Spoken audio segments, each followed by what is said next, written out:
Le matin de notre anniversaire, j'ai passé 5 heures à préparer ses plats préférés et quand elle est rentrée, elle n'a même pas jeté un regard à la table dressée avec amour. Au lieu de cela, elle a jeté ses clés sur le comptoir, ses yeux brillants d'une excitation que je n'avais pas vue depuis des mois, et annoncé d'une voix froide, « C'est fini, Paul. J'ai quelqu'un d'autre. » Et en un instant, le couteau que je tenais pour trancher les herbes est devenu l'arme de ma rage contenue, même si je l'ai rangé dans le tiroir sans un mot, souriant comme si de rien n'était parce que la vraie vengeance, ce n'est pas le sang, c'est le poison lent qui ronge l'âme. Ces mots ont résonné dans ma tête comme un coup de feu dans une cathédrale vide, brisant le silence de notre appartement parisien au cœur du Marais, où les murs ocre portaient encore les échos de nos rires d'autrefois. J'ai vu son visage, ce visage que j'avais caressé des milliers de fois sous les lumières tamisées des bistrots de la rue des Rosiers, se tordre en un sourire narquois, comme si elle savourait déjà la liberté qu'elle s'octroyait au prix de notre histoire commune.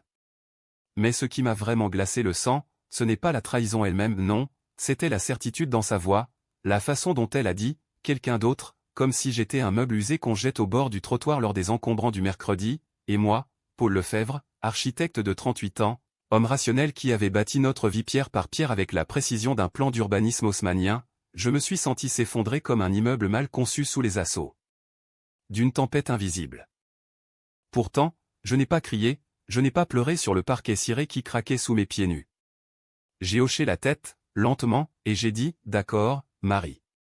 Si c'est ce que tu veux. » Ma voix était calme, presque professionnelle, comme si nous discutions d'un bail à résilier ou d'un projet abandonné au bureau. Elle a cligné des yeux, surprise par mon absence de réaction, et c'est là que j'ai vu la première fissure dans son armure, un doute fugace, un éclat d'hésitation dans ses yeux verts hérités de sa mère normande, comme si elle s'attendait à une scène hollywoodienne, à des supplications ou à une porte qui claque. Mais non. J'ai versé le vin rouge dans les verres en cristal de baccarat que nous avions achetés lors de notre voyage à Reims, et je lui ai tendu le sien avec un sourire poli. Bois, au moins. C'est un Margaux 2015, ton préféré. Elle a hésité, puis pris le verre, ses doigts effleurant les miens un instant trop long à un vestige d'habitude morte. Et c'est ainsi que tout a commencé, non par la fureur, mais par le silence calculé, le premier pas d'une danse macabre où je serais le chorégraphe invisible. Paris, ce matin-là, s'éveillait sous un ciel d'un bleu pâle, le genre de bleu qui promet une journée sans nuages mais qui cache souvent les orages de l'après-midi. J'avais quitté mon bureau la veille au soir plus tôt que d'habitude, prétextant une migraine pour éviter les verres rituels avec l'équipe sur les boulevards extérieurs. En réalité, j'avais couru jusqu'au marché d'Aligre, mes chaussures italiennes claquant sur les pavés irréguliers, pour dénicher les meilleurs ingrédients, des truffes noires du Périgord encore terreuses, des filets de sole frais pêchés à Dieppe, et ces figues mûres à point qui évoquaient nos étés dans le Luberon. Marie adorait ça, les figues, elle disait qu'elles avaient le goût de la chair, sucrée et défendue. J'avais passé la nuit à imaginer son retour, son rire perçant quand elle découvrirait la table, nappe en lin écru, chandelle neuve, et au centre, un gâteau au chocolat noir saupoudré de sel de Guérande, sa recette secrète que j'avais recopiée de son carnet jauni. Mais quand la porte s'est ouverte à 11 heures précises, elle était toujours ponctuelle, ma Marie, horloger de l'âme comme je l'appelais en plaisantant, l'air s'est chargé d'une électricité nouvelle, comme avant un orage sur la Seine. Elle portait sa robe rouge, celle que j'avais offerte pour Noël dernier, mais froissée, comme si elle avait dormi dedans. Ses cheveux châtains, habituellement noués en chignon impeccable pour son travail de galeriste rue de Rivoli, cascadaient en désordre sur ses épaules. Et son parfum Dior j'adore, notre rituel était mêlé à une autre odeur, musquée, masculine, qui m'a frappé comme un uppercut. Elle n'a pas dit bonjour. Pas de « joyeux anniversaire, mon amour ». Juste ces mots, c'est fini. Je me souviens de chaque détail avec une clarté chirurgicale, comme si mon cerveau avait décidé de graver l'instant pour l'éternité. Le tic-tac de l'horloge comtoise héritée de son grand-père, le bourdonnement distant des klaxons sur la place des Vosges, le filet de vapeur s'élevant du sautoir où mijotait le bœuf bourguignon aux 3 heures de cuisson pour obtenir cette tendreté parfaite. J'ai posé le couteau à la guiole en corne, cadeau de notre lune de miel en Auvergne, et je l'ai regardé droit dans les yeux. « Qui est-ce » ai-je demandé, pas par jalousie, mais par curiosité clinique, comme un médecin face à un diagnostic. Elle a ri, un rire bref, cristallin, qui a ricoché contre les bibliothèques remplies de nos livres partagés, Balzac, Proust, et ces polars scandinaves qu'elle dévorait la nuit. Ça n'a pas d'importance, Paul. C'est juste quelqu'un qui me fait me sentir vivante. Toi, tu es prévisible. Prévisible. Le mot m'a transpercé comme une lame émoussée, lente et douloureuse. Moi, qui avais sacrifié des nuits entières à dessiner des plans pour son exposition sur les impressionnistes, qui avais annulé des voyages pour rester à ses côtés lors de ses crises d'angoisse après la mort de sa sœur. Prévisible? J'ai senti une chaleur monter dans ma poitrine, pas la colère brute, mais quelque chose de plus profond, une lave froide qui durcissait en obsidienne. Pourtant, j'ai souri. Assieds-toi, Marie. Mangeons d'abord. On parlera après. Elle a haussé les épaules, intriguée malgré elle, et s'est installée à la table. Le premier mensonge de ma vengeance, faire comme si de rien n'était, l'a laissé croire qu'elle tenait les rênes. Le repas s'est déroulé dans un silence tendu, seulement rompu par le cliquetis des couverts et le crépitement des bulles dans le vin. Elle a mangé avec appétit et les traîtres ont toujours faim, ai-je pensé le louant machinalement la seule meunière, parfaite, comme toujours. Mais ses yeux fuyaient les miens, fixés sur son téléphone qui vibrait par intermittence dans son sac. Des messages, sans doute. De lui. J'ai imaginé son rival, peut-être un artiste écorché de Montmartre, avec des tatouages et un ego surdimensionné, ou un banquier du 16e arrondissement, lisse et calculateur. Peu importe. Ce qui comptait, c'était de commencer à observer, à cartographier les failles. Car la vengeance, ce n'est pas l'explosion, c'est l'érosion patiente, goutte à goutte, jusqu'à ce que le roc se fissure. Après le dessert, elle s'est levée, prête à partir. Je vais chercher mes affaires plus tard. Avec un avocat, peut-être. J'ai acquiescé, lui tendant son manteau d'un geste galant.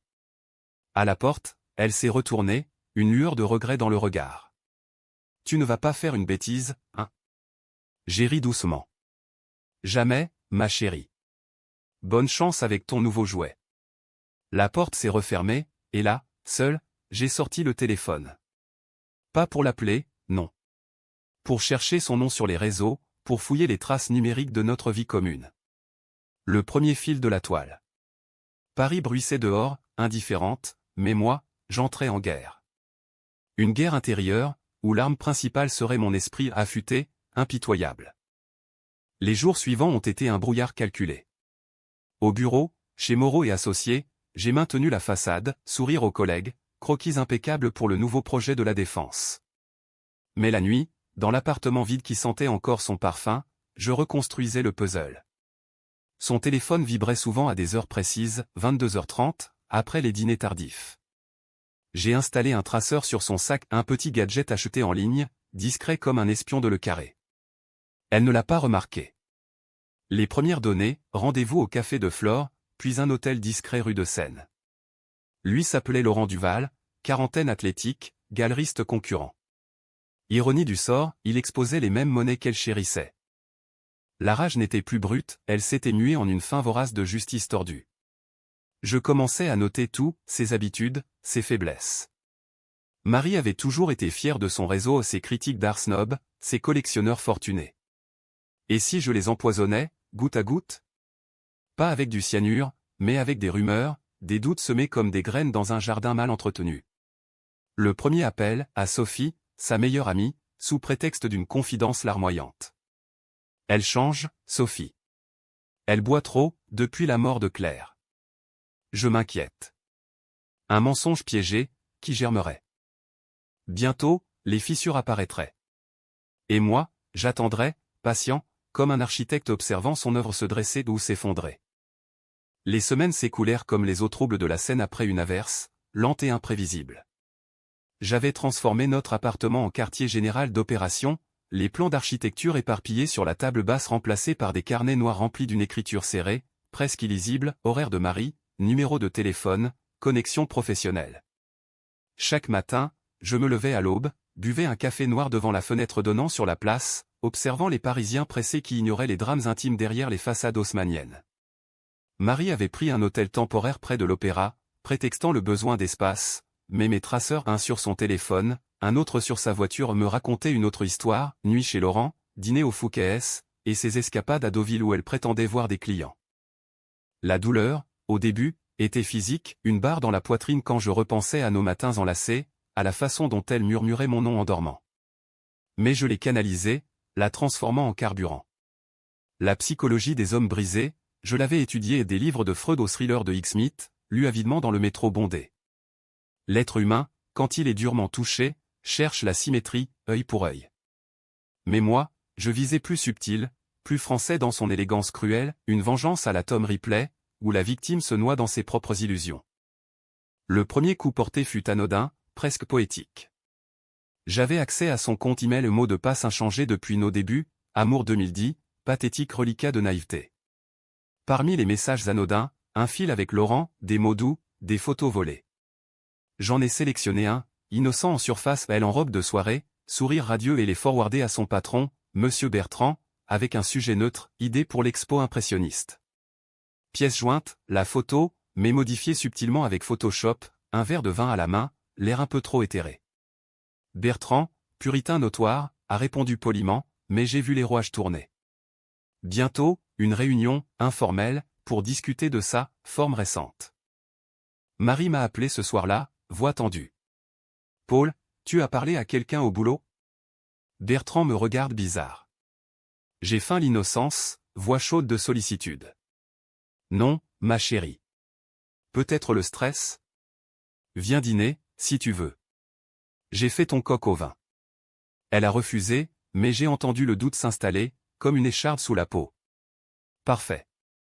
La paranoïa est le meilleur aphrodisiaque pour une âme fragile. Laurent Duval devint ma cible suivante. Un rapide search sur LinkedIn révéla son réseau, dettes cachées, une galerie au bord de la faillite, masquée par des prêts familiaux. J'ai créé un faux profil, un investisseur anonyme, Pierre Lambert, et entamé une correspondance, intérêt pour une expo, rendez-vous proposé. Il a mordu à l'hameçon, avide de cash. Lors de la rencontre, dans un café anonyme du 11e, j'ai porté une perruque, des lunettes, et glissé une enveloppe, chèque bidon, accompagnée d'un contrat truqué promettant des fonds en échange de discrétion absolue sur les associés. 2 jours plus tard, un appel paniqué de sa part à Marie a intercepté via un logiciel espion, ton ex, il sait pour nous? J'ai un type louche qui fouine. Elle a commencé à craquer. Les messages à ses amis se firent larmoyants, Laurent est parano, et Paul. Il est trop calme. Ça me fait peur. Je souriais en lisant ça, assis dans mon bureau vitré face à la tour Eiffel qui scintillait au loin. La vengeance n'était plus abstraction, elle prenait chair, logique implacable. Chaque action engendrait une réaction, comme dans mes plans d'architecture, une poutre affaiblie, et tout l'édifice vacille. Un soir de pluie, elle est revenue à l'appartement, clé encore en poche, oubli de sa hâte. Je l'ai laissée entrer, trempée, les yeux rougis.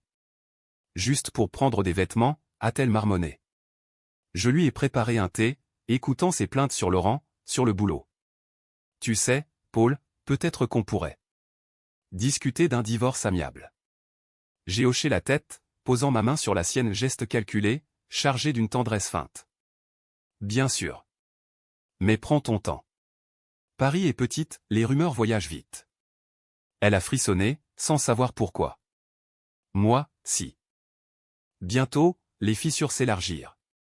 Une critique d'art anonyme rédigée par mes soins, postée sur un forum spécialisé et questionnait l'authenticité d'une pièce exposée par sa galerie. Vague au début, puis amplifiée par des bots que j'avais appris à programmer lors d'un cours en ligne. Les collectionneurs hésitèrent, les ventes chutèrent. Marie perdit un gros client, un industriel lyonnais.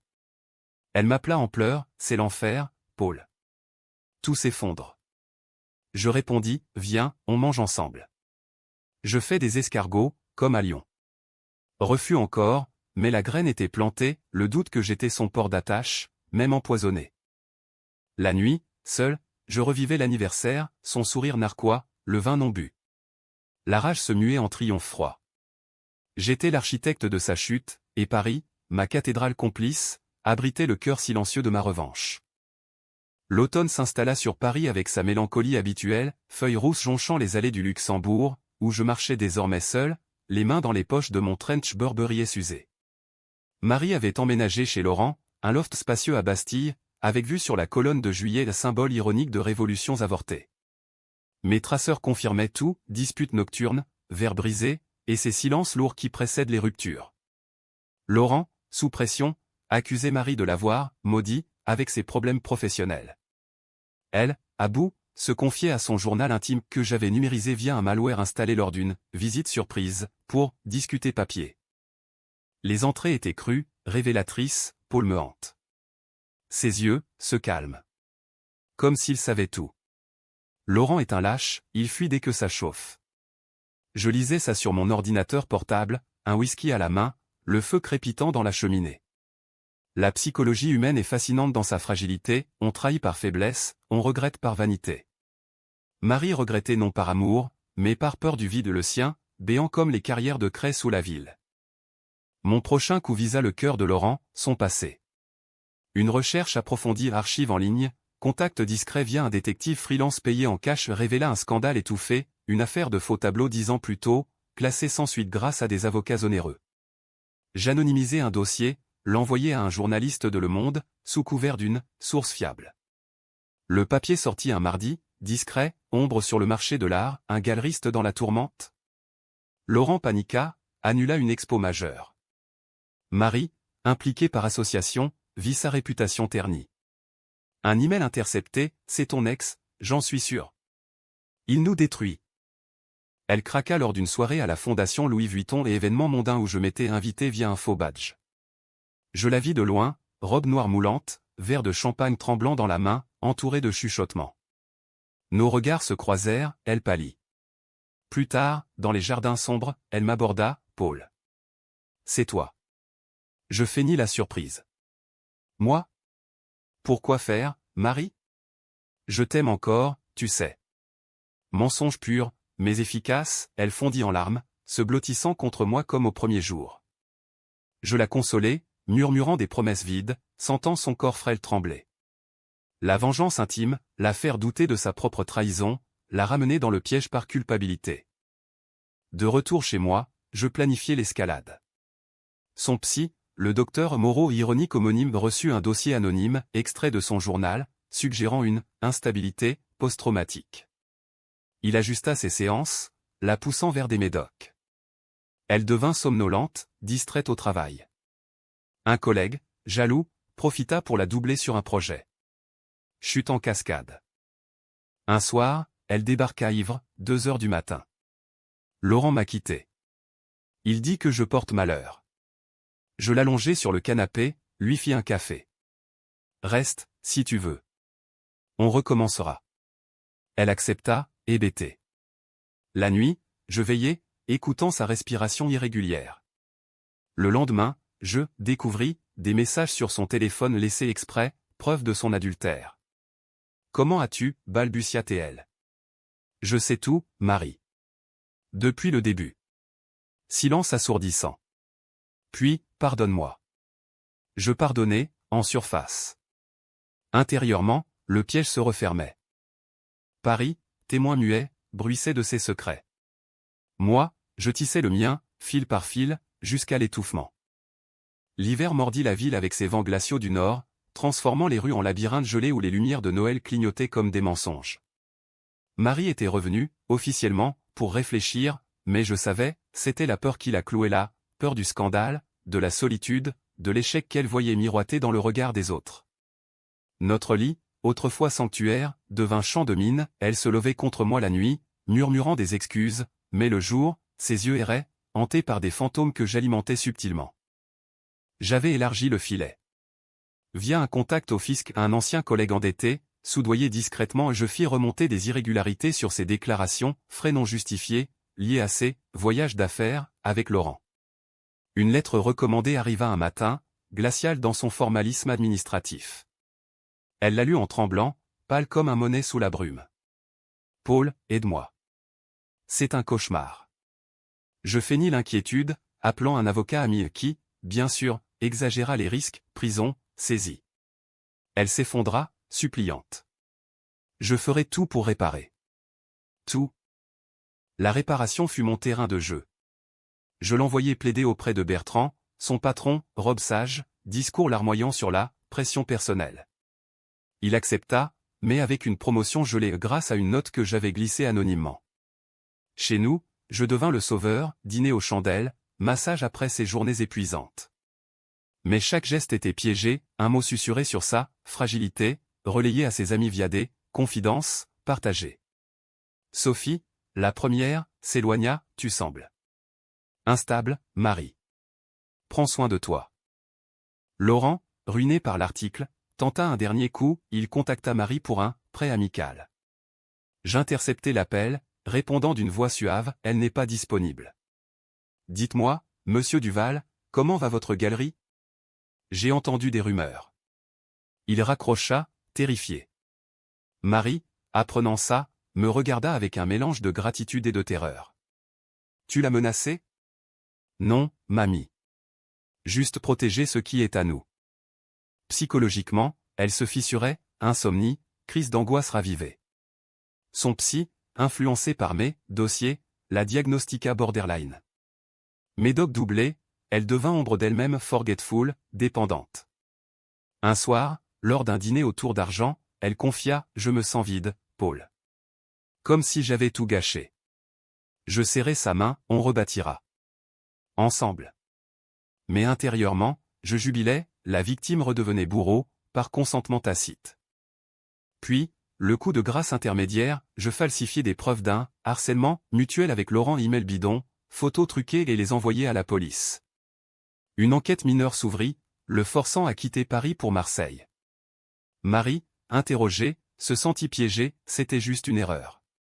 Les flics notèrent, mais le doute s'implanta, était-elle complice ? Seule avec moi, elle s'accrochait, désespérée. La vengeance culminait, non plus destruction extérieure, mais implosion intérieure. Paris, sous la neige, semblait applaudir en silence. Le printemps hésitant perça enfin, avec ses pluies fines et ses cerisiers en fleurs le long de la Seine, mais pour Marie, c'était l'hiver perpétuel. Elle avait démissionné de la galerie, trop de pression, dit-elle à ses parents lors d'un appel que j'écoutais en cachette. Eux, provinciaux de Rouen, la pressaient de rentrer à la maison, mais elle refusait, cramponnée à notre appartement comme à une bouée percée. Moi, je maintenais la façade du mari dévoué, course au marché, promenade au bois de Boulogne, et ces nuits où je la tenais, feignant l'amour retrouvé. Mais chaque étreinte était calculée, un pas de plus vers l'abîme. Ses failles, désormais béantes, se nourrissaient d'elle-même.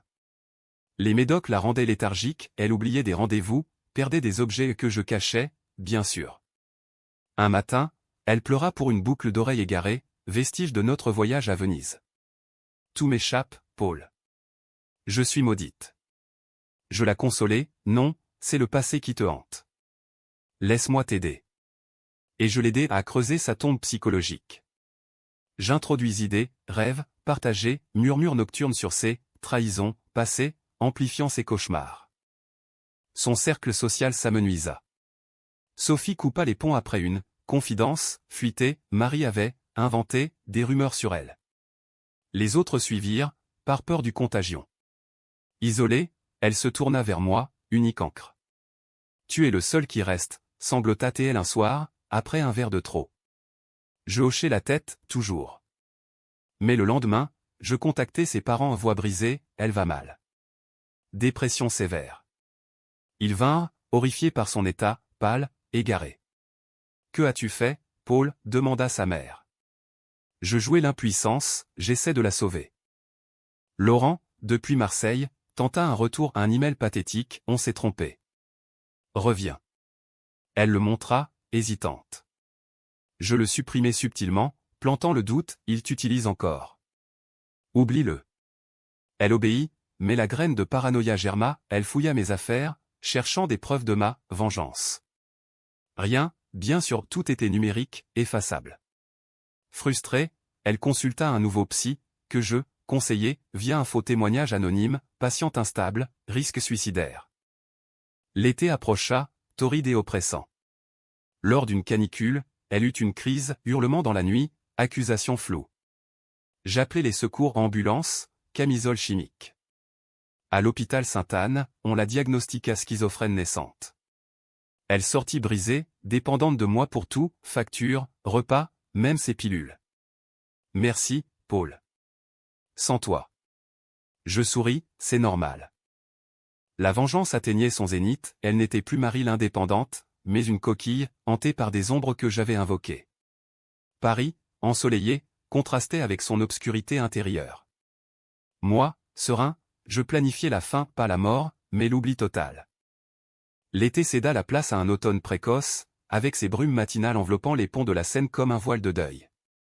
Marie, sortie de l'hôpital, errait dans l'appartement comme un fantôme, peignoir flottant, yeux vitreux, mots décousus. Les pilules que je dosais avec précision, consultant en secret un pharmacien complice, la maintenaient dans un limbo bienveillant, où la réalité se dissolvait en mirage. Elle ne travaillait plus, vivait de mes économies, ignorant les lettres du fisc que je détournais. Son monde s'était rétréci à ses murs ocres, à ma voix apaisante, « Tout va bien, ma chérie. Repose-toi. » Les derniers fils se nouèrent d'eux-mêmes. Ses parents, alarmés, proposèrent une intervention, « Ramène-la à Rouen. » Je refusai poliment, invoquant son attachement à Paris. En réalité, je l'ai découragé avec des rapports médicaux falsifiés, état fragile, ne pas perturber. Ils capitulèrent, appels espacés. Laurent, ruiné, disparu dans l'anonymat provincial. Un article final dans Libération scella son sort, faillite, exil. Un soir d'octobre, pluvieux, elle s'effondra à mes pieds, Paul. J'ai tout détruit. Toi, nous, moi. Je m'agenouillai, la relevant doucement. Non. C'était inévitable. Tu as choisi, et maintenant, on paie. Pour la première fois, la vérité perça, pas de colère, juste une fatigue cosmique. Elle comprit, dans un éclair de lucidité médicamenteuse, c'était toi, depuis le début. Le repas, les rumeurs. Je ne niais pas, oui. Pour équilibrer. Œil pour œil, Marie. Mais pas de sang, seulement des âmes. Elle ne hurla pas, ne fuit pas. Juste un sanglot, puis le silence. Les jours suivants, elle sombra plus profond, jour au lit, nuit de veille. Je la nourrissais, la lavais, comme une enfant, vengeance ultime, l'humiliation consentie. Puis, un matin gris, elle murmura, « Laisse-moi partir. S'il te plaît. » Je hochai la tête, appelant le psy. Internement volontaire. À Sainte-Anne, on la stabilisa, mais l'étincelle s'était éteinte. Libéré, je repris ma vie, promotion au bureau, dîner solitaire au Meurice. Paris m'accueillit, indifférente. La vengeance achevée, un vide s'installa, un pas de triomphe, juste une paix froide, comme après un ouragan. Je repensais à ce matin d'anniversaire, le couteau rangé, le vin versé. J'avais gagné, mais à quel prix? L'âme humaine, une fois brisée, ne se recolle pas. Un an plus tard, une carte de l'hôpital, mieux. Merci. Je souris, jetant là. Le cycle s'achevait. Moi, architecte des ruines, je bâtissais ailleurs sans regret, sans remords. Juste la logique impitoyable de l'amour trahi.